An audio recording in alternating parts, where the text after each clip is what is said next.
Irmãs, eu quero pedir a você que abra, por favor, a sua Bíblia em Apocalipse, capítulo de número 3.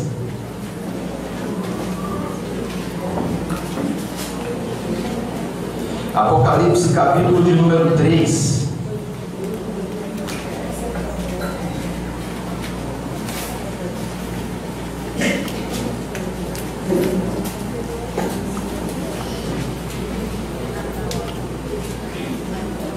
Então você abriu no Apocalipse capítulo 3, mas aí você volta uma ou duas páginas, a depender do tamanho da letra da sua Bíblia, e aí a gente vai ler no versículo 20 do capítulo 1, o texto que diz assim: este é o mistério das 7 estrelas que você viu em minha mão direita e dos 7 candelabros.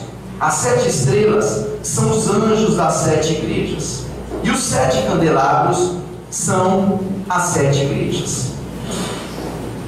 Meus irmãos e irmãs, nós temos nessas últimas semanas trabalhado o livro do Apocalipse como nossas meditações aqui no domingo à noite, e nós estamos acendendo esses candelabros. Candelabro é a figura para cada uma das igrejas do Apocalipse. Então nós já acendemos o candelabro de Éfeso, está ali, ele. Nós já acendemos o candelabro de Esmirna, está ali. Você vê que ainda tem muita coisa para queimar. Nós já acendemos o candelabro da igreja em Pérgamo, está aqui, rosinha, candelabro de Pérgamo.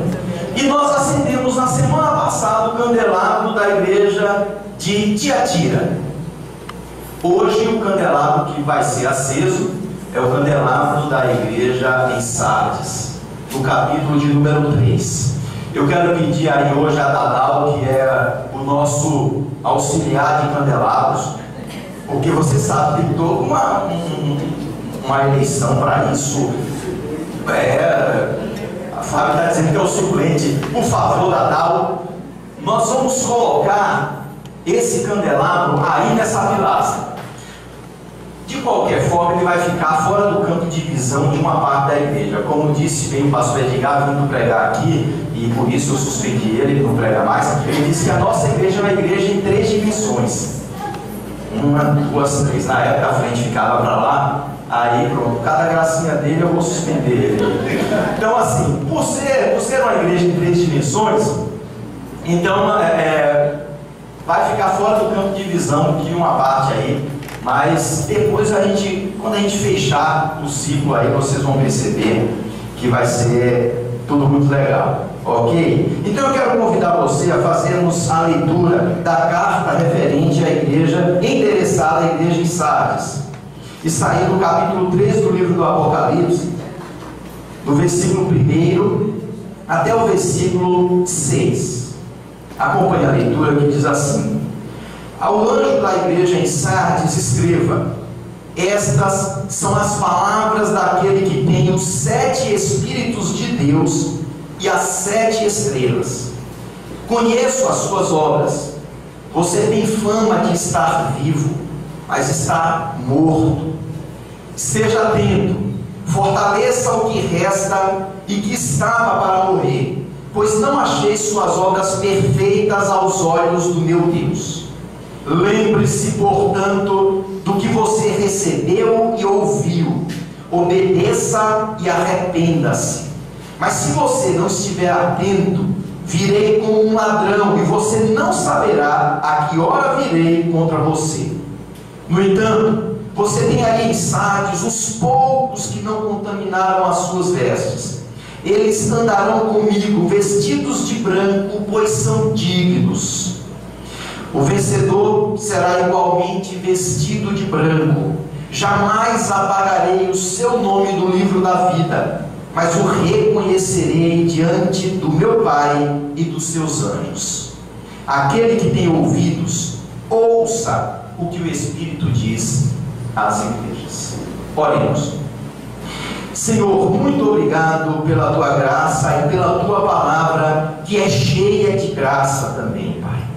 Eu quero pedir ao Senhor que por Cristo Jesus fale ao nosso coração, que essa palavra chegue até nós como palavra do Senhor e que nos confronte se for essa a nossa necessidade, que nos console se estivermos precisando de consolo, que nos incentive se precisarmos, ó Senhor Deus, da motivação que vem do alto, ó Deus, mas que ela cumpra sobretudo o propósito para o qual o Senhor já determinou. Em nome de Jesus é que nós oramos. Amém, Senhor. Amém. Meus queridos, quando eu falava ou quando eu estudava sobre esse texto, interessante que a maioria dos comentários que a gente consulta para trabalhar nesse texto, eles falam sobre uma situação curiosa em Sardes, uma espécie de paz mortal, uma paz doentia, patológica que vivia a igreja em Sardes. Aí eu fiquei me lembrando, às vezes nossa cabeça fica assim, transitando por canções. Eu me lembrei de uma canção de uma pessoa que talvez nos círculos evangélicos ela não é uma pessoa muito bem vista, que é o Falcão. Não é o Falcão jogador de futebol, mas o Falcão do Rapa. Às vezes eu falo uma vida, às vezes é ela quem diz. Qual a paz que eu não quero conservar para tentar ser feliz? É um trecho de uma música do Falcão. Qual a paz que eu não quero conservar para tentar ser feliz? É essa paz que está aqui na igreja de Sardes. Essa aqui a gente não pode cultivar para a gente viver com Deus. Mas antes disso, deixa eu falar um pouquinho sobre a cidade de Sardes. Sardes ficava a 48 quilômetros de Tiatira, a sudeste. Ela, na verdade, não era uma cidade de muita importância na época em que a carta foi escrita. A sua glória tinha ficado no passado. Ela já foi, no passado, a capital do reino da Lídia. Se você nunca ouviu falar, já houve um reino. O reino da Lídia no passado. Mas ela, depois de algum tempo, ela caiu. E já não tinha mais essa proeminência toda. Na verdade, no ano 17 depois de Cristo, um terrível terremoto destruiu praticamente toda aquela cidade. E foi preciso que o imperador da época concedesse 5 anos de anistia dos impostos devidos a Roma, ao Império, para que Sardes pudesse se reconstruir. E assim foi feito, de forma que a Sardes, para a qual João escreve agora, e com a qual Jesus fala, é uma Sardes nova no que concerne às suas construções, aos seus edifícios, porque havia sido reconstruída depois de 17, quando houve esse terrível terremoto. Então, meus queridos, era uma cidade que ficava situada num penhasco, e isso aí eles anotavam para os 4 ventos que era uma cidade inexpugnável. E de fato, em nenhuma batalha aberta, Sardes jamais foi tomada por ninguém, porque era difícil escalar aquela montanha íngreme para chegar até Sardes. E foi exatamente nessa cidade que nasceu uma igreja que nós não sabemos quem fundou, não sabemos em que circunstâncias os fundadores começaram a criar aquele trabalho. O que nós sabemos pela carta é que nesse exato momento em que João escreve o livro do Apocalipse, Sardes tinha uma igreja que era uma igreja bem reputada entre as demais. Era uma comunidade cristã que tinha fama de ser uma comunidade forte. As outras igrejas olhavam para Sardes e talvez até idealizasse Sardes como o lugar ou o tipo de comunidade que as outras gostariam de se transformar. Olha que coisa interessante. E nesse contexto aí, às vezes, de exaltação da condição de Sardes, é que vem um julgamento duro por parte do Senhor Jesus através da carta que nós acabamos de ler. Tens fama de que estás vivo, mas na verdade você está morto.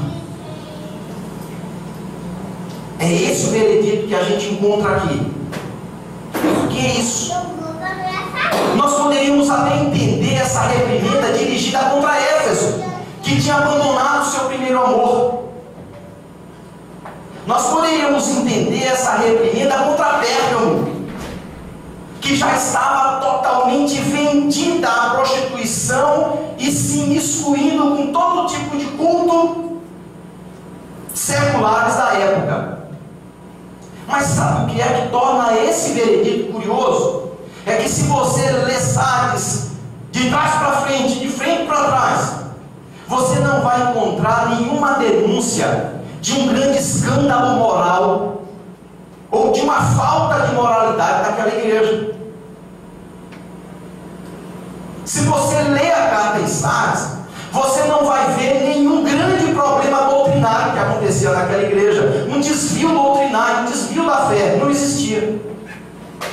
Se você lê a carta de Sardes, você não vai perceber nessa carta nenhuma perseguição à profissão de fé dos cristãos ali em Sardes, a exemplo das outras igrejas. Esmirna, por exemplo, sofreu uma perseguição atroz, tanto por parte dos judeus da comunidade judaica em Esmirna, quanto também por conta do poder público romano. Mas em Sardes a gente não encontra isso. Não há essa perseguição. Ela vivia esta paz mortal, essa paz patológica, essa paz que ela não podia conservar para tentar ser feliz. Era assim a igreja em Sardes.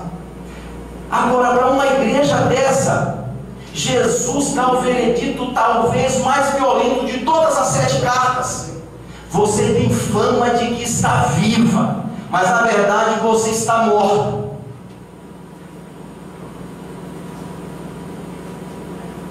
Nós não sabemos ao certo, a carta não entra em detalhes sobre por que aquela igreja estava morta. Mas se a gente pode perceber alguma coisa disso, se a gente aprofundar no texto, é o que eu pretendo fazer com vocês hoje. Aquela era uma igreja que tinha uma ótima imagem para com os de fora. As pessoas na cidade olhavam para a igreja e achavam uma igreja dinâmica, uma igreja viva. Ela tinha uma ótima reputação para as comunidades cristãs vizinhas. As outras igrejas olhavam para Sardes e entendiam que Sardes era uma igreja viva. Sardes tinha uma ótima autoimagem. Ela também se achava uma igreja viva.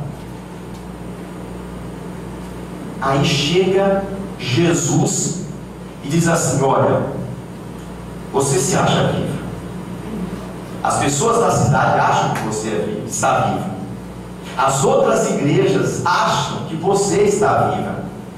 Mas eu posso dizer uma coisa para você com toda certeza: você está morto. Você está morto.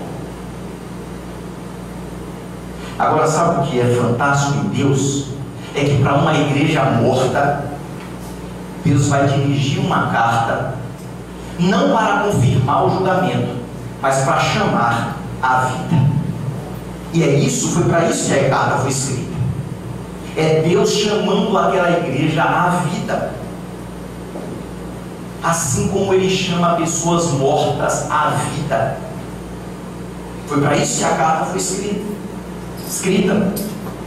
Então veja só, como é que Jesus se apresenta àquela igreja morta que precisa de vida. Jesus vai se apresentar com 2 características. Como eu já falei para vocês nas outras cartas, todas as características pelas quais Jesus se apresenta às 7 igrejas já foram ditas no capítulo 1. E aqui ele toma 2 figuras. Ele diz que ele tem os 7 Espíritos de Deus e diz que tem as 7 estrelas. Olha só a coisa interessante. Os 7 Espíritos apontam para a plenitude do Espírito de Deus. E não há nada que a gente possa identificar de mais forte no Espírito de Deus, na terceira pessoa da Trindade, do que a vida. O Espírito é o que vivifica, o Espírito é o que dá vida. Portanto, para uma igreja morta, Jesus se apresenta como aquele que pode dar vida. E ele se apresenta como o que tem as 7 estrelas. As estrelas nós já vimos, são figuras que remetem aos anjos da igreja. E já falei para vocês que o conceito mais próximo de anjo da igreja não é o anjo da guarda ou um anjo protetor, não é um ser angelical, mas muito provavelmente está fazendo referência à essência da igreja, aquele que tem o ser da igreja nas mãos, ou seja, aquele que é o dono da própria igreja. Portanto, ele diz assim, na sua autoapresentação: eu sou o que posso dar vida porque você é minha. Eu posso lhe dar vida porque você é minha. É assim que Jesus se apresenta à igreja de Sardes. Agora, quando ele se apresenta como que pode dar vida, ele então apela para uma resposta da igreja. E ele vai então passar um receituário para a igreja em Sardes. Um receituário em 5 imperativos. Nós vamos ver no texto 5 imperativos que compreendem o receituário que Deus tem para chamar uma igreja morta à vida. Quais são esses imperativos? Primeiro deles, Jesus vai dizer para aquela igreja: se você quer recobrar a vida, ele diz assim: abra os seus olhos e aprenda a enxergar. Aí você diz para mim: onde é que você viu isso? Na expressão ser vigilante. Ser vigilante. Abra os seus olhos e aprenda a enxergar. É o que o texto está nos recomendando aqui. É o que Jesus preceitua para a igreja em Sardes. Sardes, meus irmãos, minhas irmãs, era orgulhosa da sua inexpugnabilidade. Eu já falei para vocês, a localização dela favorecia, a topografia dela favorecia, as suas muralhas favoreciam essa arrogância. E de fato ela nunca fora tomada em guerra aberta. Mas em 2 ocasiões, ela foi assaltada na calada da noite por escaladores, a serviço de outras potências. A primeira dessas vezes aconteceu em 549, e quem tomou e invadiu a cidade de Sardes foi Ciro, aquele rei persa. Mais tarde, em 218 a.C., agora já Antíoco o Grande, usando a mesma tática na surdina da noite, na madrugada, com pessoas que escalavam e encontravam brechas na muralha, conseguiu invadir Sardes e tomar aquela cidade. Presta atenção nessa figura, porque isso vai ser importante. Jesus está dizendo para vocês na igreja que assumiram essa mesma arrogância que a cidade possuía, ou que ainda possui: vocês precisam acordar, vocês precisam estar atentos. E ele vai dizer: olha, eu virei como um ladrão, ninguém saberá a hora nem o dia. Por isso, para uma igreja morta, haveria necessidade de abrir os olhos e aprender a enxergar. Por que aprender a enxergar? A enxergar a sua própria realidade. Ela não estava conseguindo ver a sua morte, a sua condição de morte. Ela tinha formado uma imagem a partir do que as pessoas tinham dito dela. E isso é terrível sob todos os aspectos. Sob todos os aspectos. Tanto quando a gente nutre uma imagem melhor do que o que somos, tanto também quando a gente nutre uma imagem pior do que o que somos. Tudo com base na opinião alheia. Sardes tinha corrido desse risco. As pessoas olhavam para Sardes e diziam: que igreja maravilhosa, que povo laborioso, que povo dinâmico, que igreja vibrante, olha o templo. O templo naturalmente não existia nessa época. mas olhava o exterior, aquilo que poderia aparecer aos olhos, e elogiava. E aquilo foi começando a entrar em Sardes, e ela começou a se achar daquela forma. Os elogios tinham feito com que Sardes se achasse melhor do que o que era. Aí Jesus vem e diz: ser vigilante, abra os seus olhos, acorde, e aprenda a enxergar a sua realidade. Acorde para estar desperto, porque você não sabe a hora que eu vou visitar o juiz de todas as coisas. E aprenda a olhar a sua realidade para você não se ver melhor do que o que de fato você é, porque você está morta, porém você se acha viva. Então essa é a primeira receita, não somente para a igreja, mas para pessoas que estão mortas espiritualmente. Abra os olhos e aprenda a ver a realidade de fato como Deus vê. Aprenda a enxergar. Olha só, o receituário continua, e o segundo imperativo, o texto diz: fortaleça. Algumas versões dizem: consolida o restante que estava para morrer. Em outras palavras, põe a salvo o que ainda não foi corrompido. Põe a salvo o que ainda não foi corrompido. Eu quero que você preste atenção, porque aí a gente vai encontrar uma das sutilezas aqui interpretativas da carta que Jesus dirige aqui à igreja em Sardes. Fala assim, olha. Primeiro, versículo 2: seja atento, fortaleça o que resta que estava para morrer. A versão de Almeida diz como? Alguém lê para mim aí a versão de Almeida, versículo 2?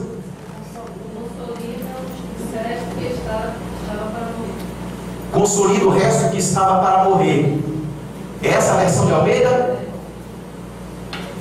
Às vezes as pessoas confundem esse resto com o remanescente que vai aparecer lá adiante. Muito provavelmente o resto não diz respeito a pessoas, mas a característica daquela igreja, ou algum ministério, alguma coisa naquela igreja que ainda era positivo.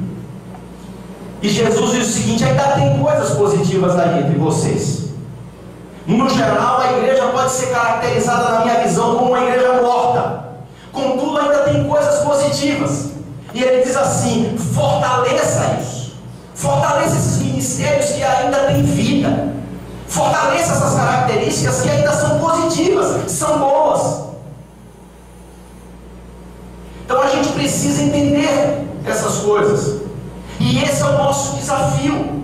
É fortalecer aspectos na nossa igreja e nas igrejas cristãs de uma forma geral, que são positivos, características positivas. E a gente precisa fortalecer isso, para que essas coisas também não morram como as demais.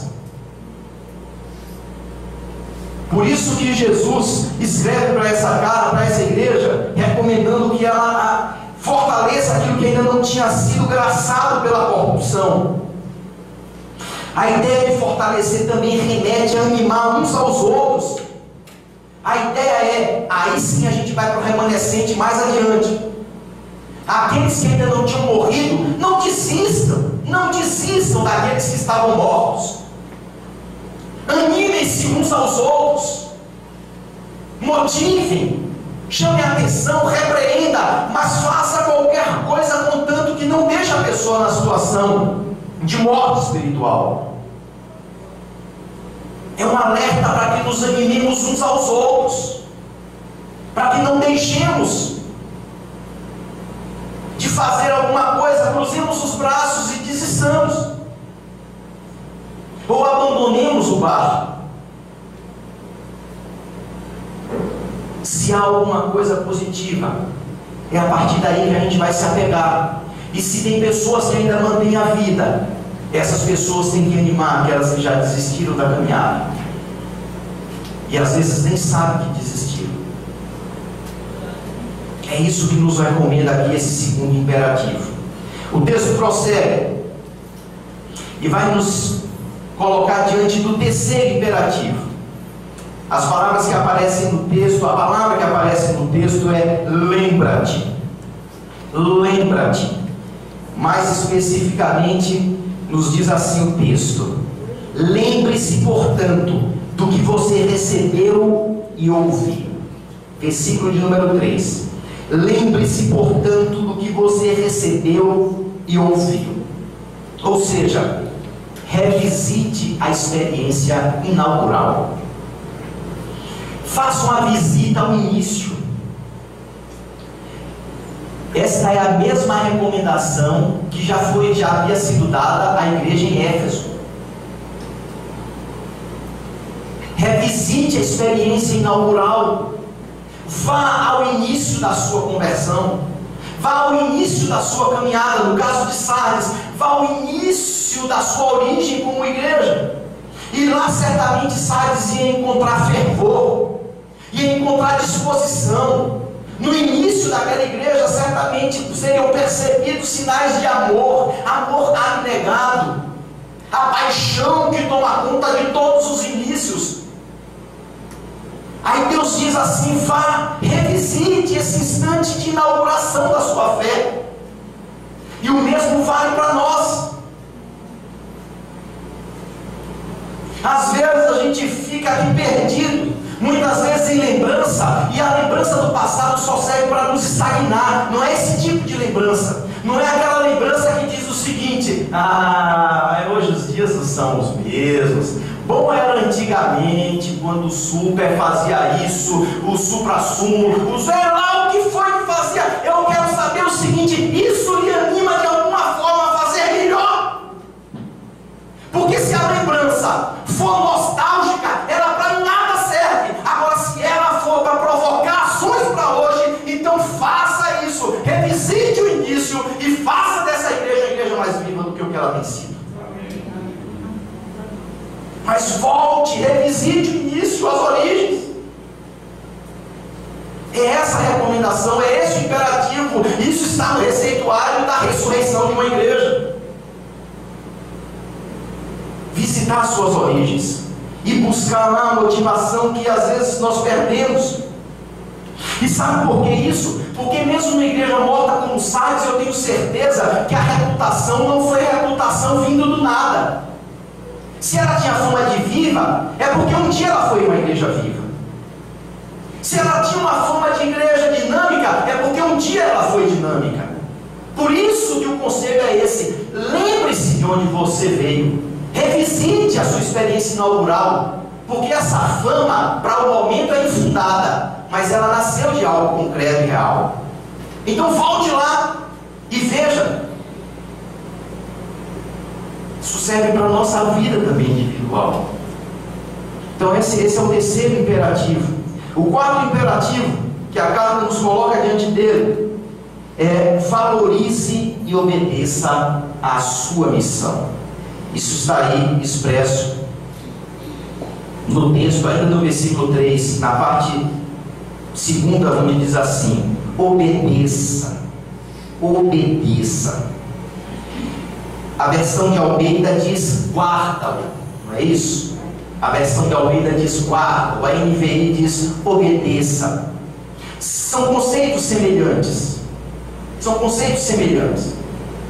A ideia do obedecer, é claro, é você agir em acordo com o que você sabe.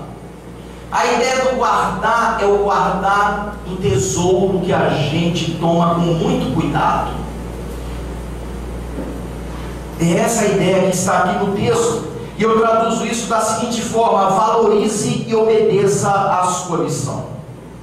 Era essa a recomendação para Sardes, que ela aprendesse a valorizar qual é a sua missão. Valorize essa sua missão e obedeça à sua missão.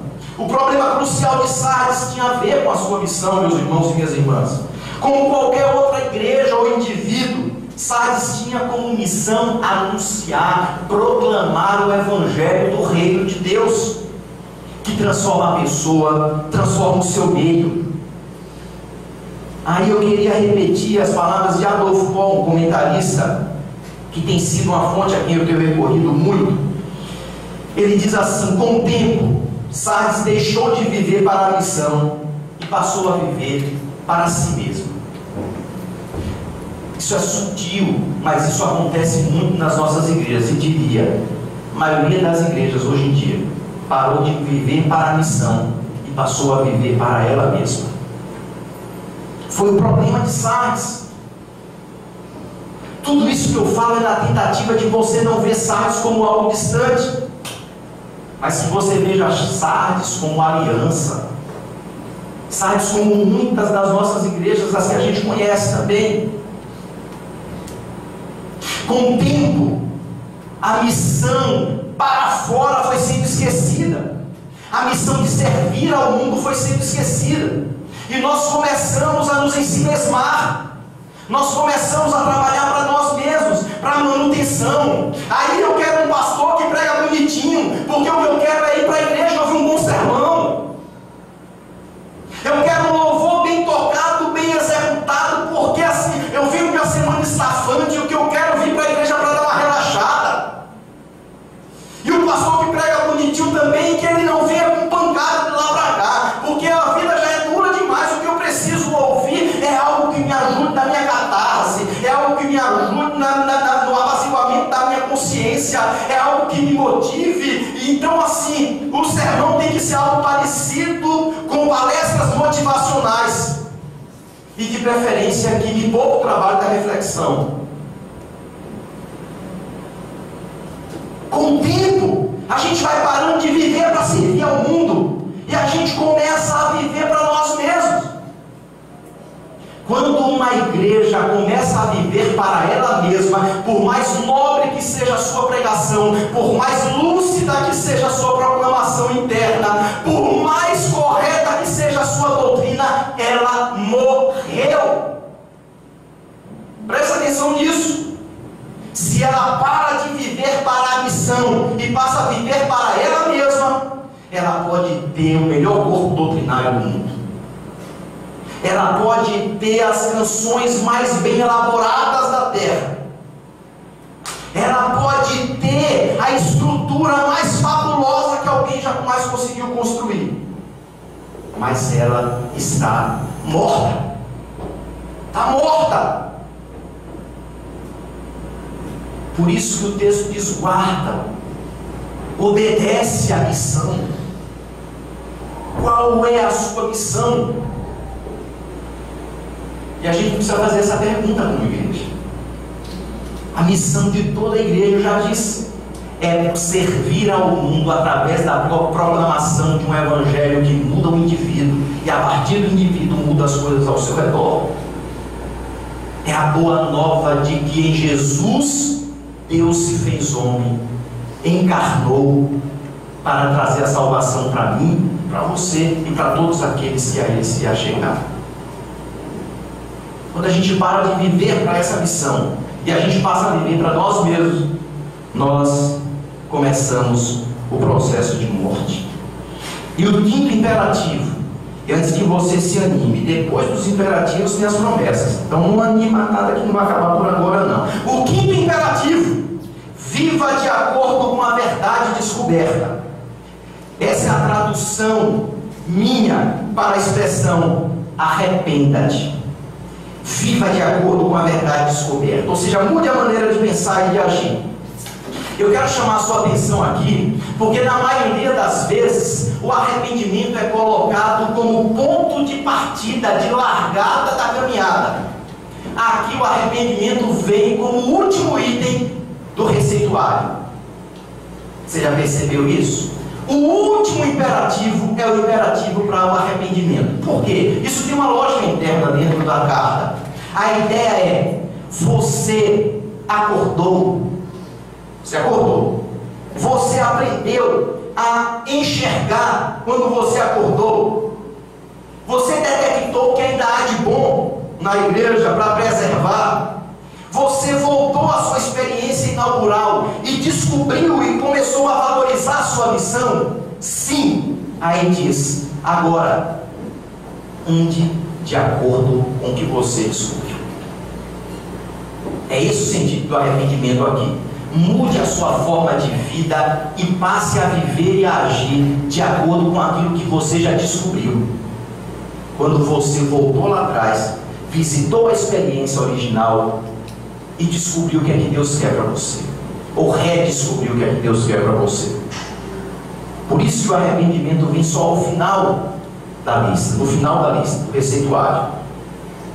É nos conclamando a viver de acordo com aquilo que a gente havia descoberto.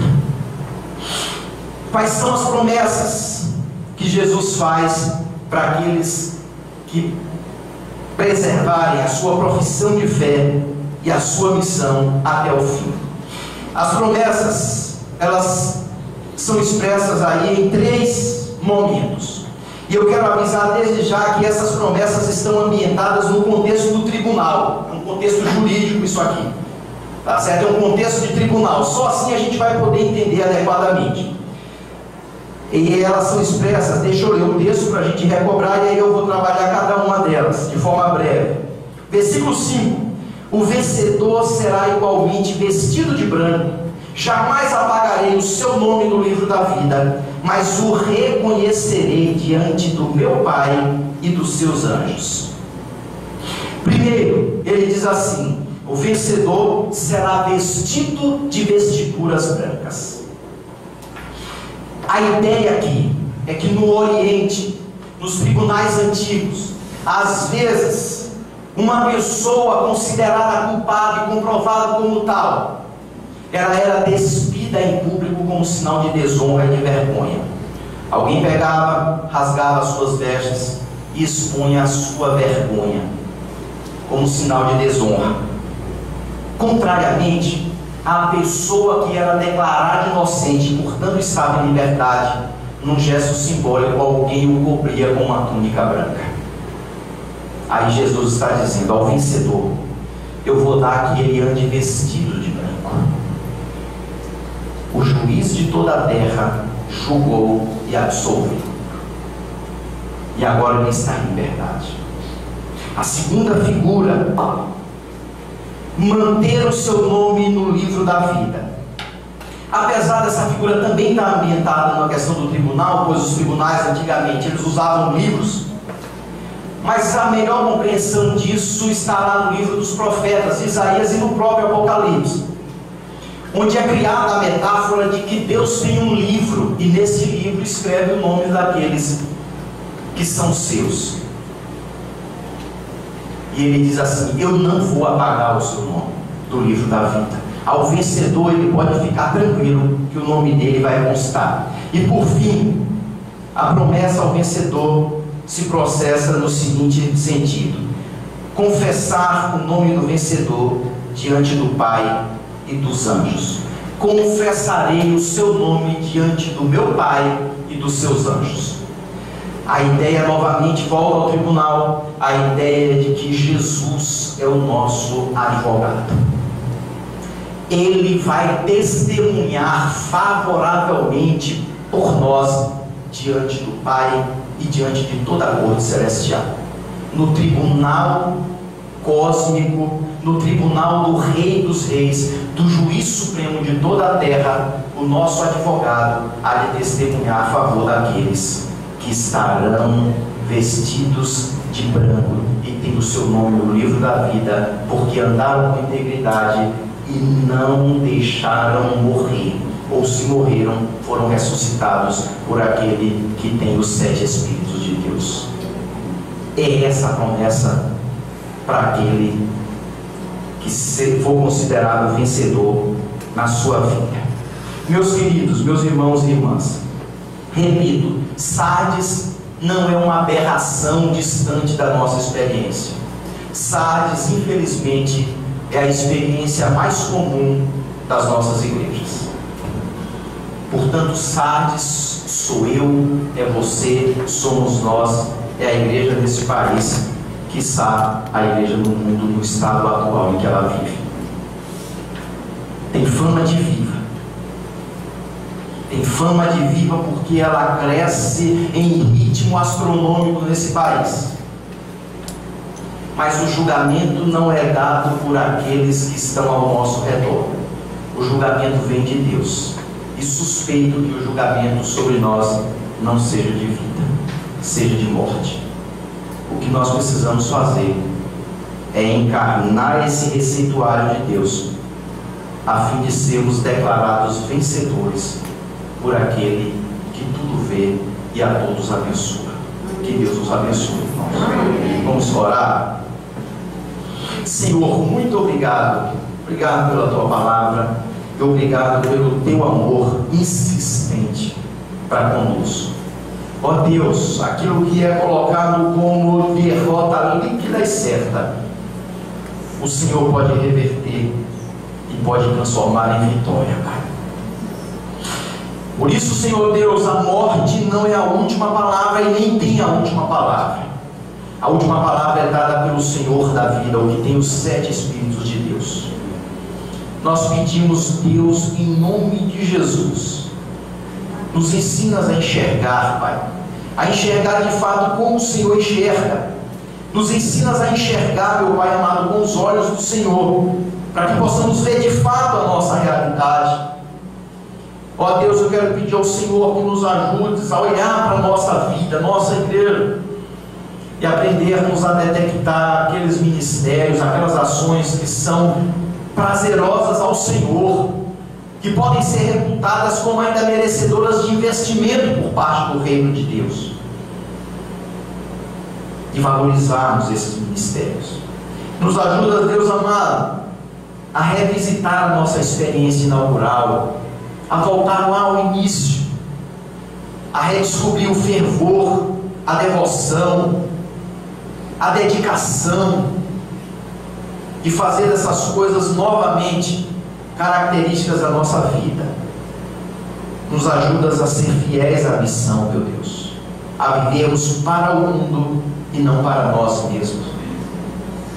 E nos ajudas, meu Deus, a viver com verdadeiro arrependimento, andar, pensar, agir de acordo com o que a gente sabe da tua palavra. Em nome de Jesus, amém, Senhor Deus. Amém. Que Deus os abençoe, irmãos.